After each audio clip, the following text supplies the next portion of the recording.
ఎండిఓలతోనే సమీక్షా సమావేశం నిర్వహించడం జరిగింది.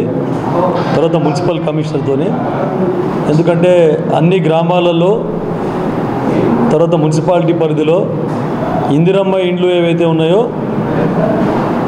పైలట్ గ్రామాలలో పనులు కొనసాగిస్తూ ఉన్నారు. ఆల్రెడీ కొంతమందికి బేస్మెంట్ లెవెల్కి ఇండ్లు కంప్లీట్ కావడం జరిగింది.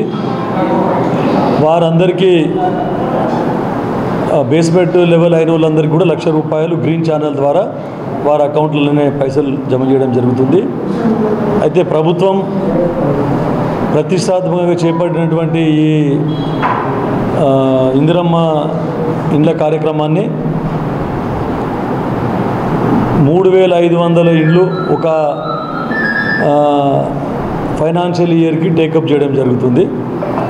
ఇప్పుడు ఇమీడియట్గా ఈ వచ్చే సంవత్సరం లోపల గత ఫైనాన్షియల్ ఇయర్లోనే 3,500, మరి ఈ ఫైనాన్షియల్ ఇయర్ 3,500 ఇండ్లు అందరికీ లబ్ధిదారులకు ఇచ్చే విధంగా కార్యక్రమాన్ని రూపొందించడం జరిగింది.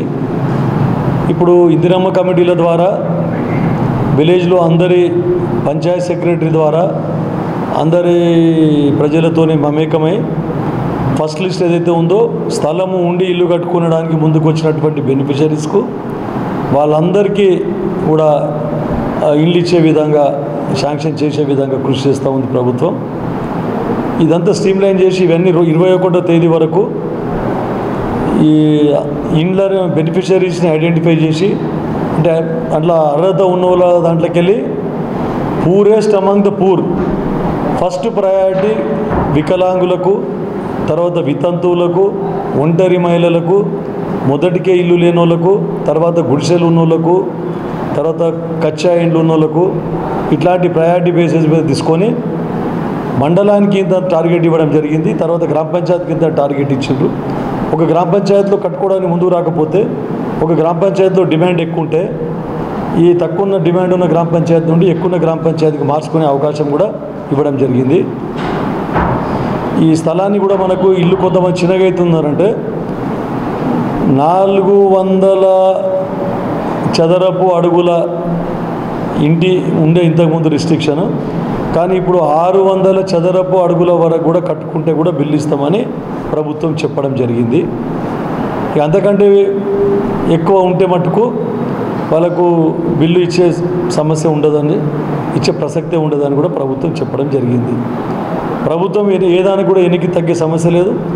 ఎంతమంది కట్టుకోవాల్సి ఉంటే కూడా ఇల్లు అంతమందికి కూడా మేము ఇవ్వడానికి సిద్ధంగా ఉన్నాం అని కూడా చెప్పడం జరిగింది. కానీ విడతల వారీగా ఫస్ట్, సెకండ్, థర్డ్, ఫోర్త్ ఫేజ్లో వాళ్ళందరికీ కూడా ఇల్లు ఇవ్వడం జరుగుతుందని చెప్పేసి, ఇక తర్వాత మళ్ళీ ముఖ్యంగా తాగే నీళ్ళది చాలా ఇబ్బందికరంగా ఉంది. ఎక్కువ మటుకు బోర్లన్నీ మనకు మార్చ్ ఎండింగ్, ఏప్రిల్ ఫస్ట్ వీక్లో ఎండిపోయే బోర్లు ఫిబ్రవరి లాస్ట్ వీక్లోనే ఎండిపోవడం జరిగింది. కాబట్టి నీట్గా, ఎందుకంటే గత సంవత్సరం వర్షాలు లేటుగా పడడం వలన భూగర్భ జలాలు మొత్తం అడుగంటిపోయినాయి.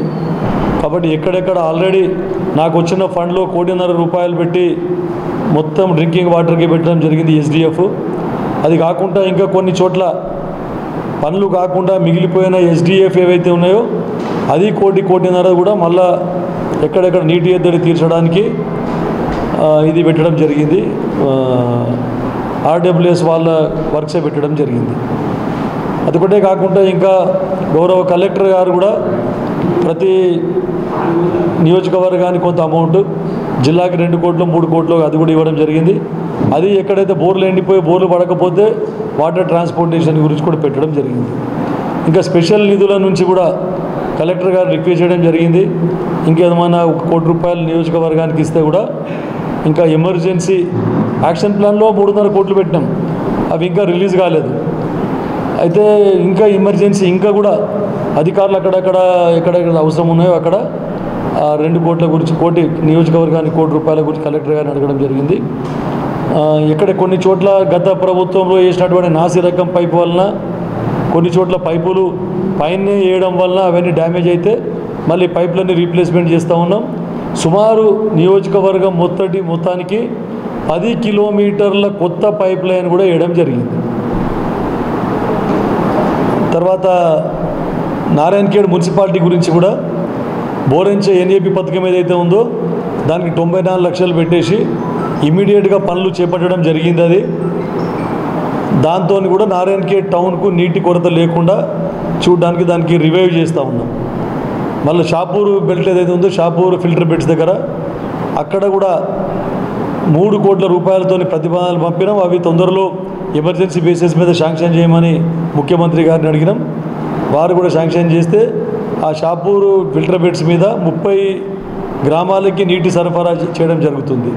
సో కంటికి ఇంకా నీళ్లు ఎక్కువ ఇచ్చే విధంగా కృషి చేస్తాం. తర్వాత అదొకటే కాకుండా ఎప్పుడు గొర్రెకల్ దగ్గర మనకు కామన్ సబ్స్టేషన్ ఉండడం వలన ఇప్పుడు దానికి డెడికేటెడ్ ఫీడర్ ఒకటి డెడికేటెడ్ లైన్ వేయడం జరిగింది. మా డిప్యూటీ సీఎం గౌరవనీయులు డిప్యూటీ సీఎం తర్వాత గౌరవనీయులు మంత్రి దామోదర్ రాజ నరసింహ ద్వారా వారి సహకారంతో 70 లక్షల రూపాయలతోనే సపరేట్ లైన్ ఏర్పాటు చేయడం జరిగింది. దాన్ని నిన్ననే స్టార్ట్ చేయడం జరిగింది. అది కాకుండా మళ్ళీ గుడూరు దగ్గర తర్వాత బోరెంచ దగ్గర ఎప్పుడు కూడా మనకు అక్కడ ఆ మోటార్లు ఎప్పుడు రిపీటెడ్ కాలిపోతూ ఉన్నాయి. రిపేర్ చేసుకొని వచ్చే లోపలనే 2-3 రోజులు ఆలస్యమయ్యేది.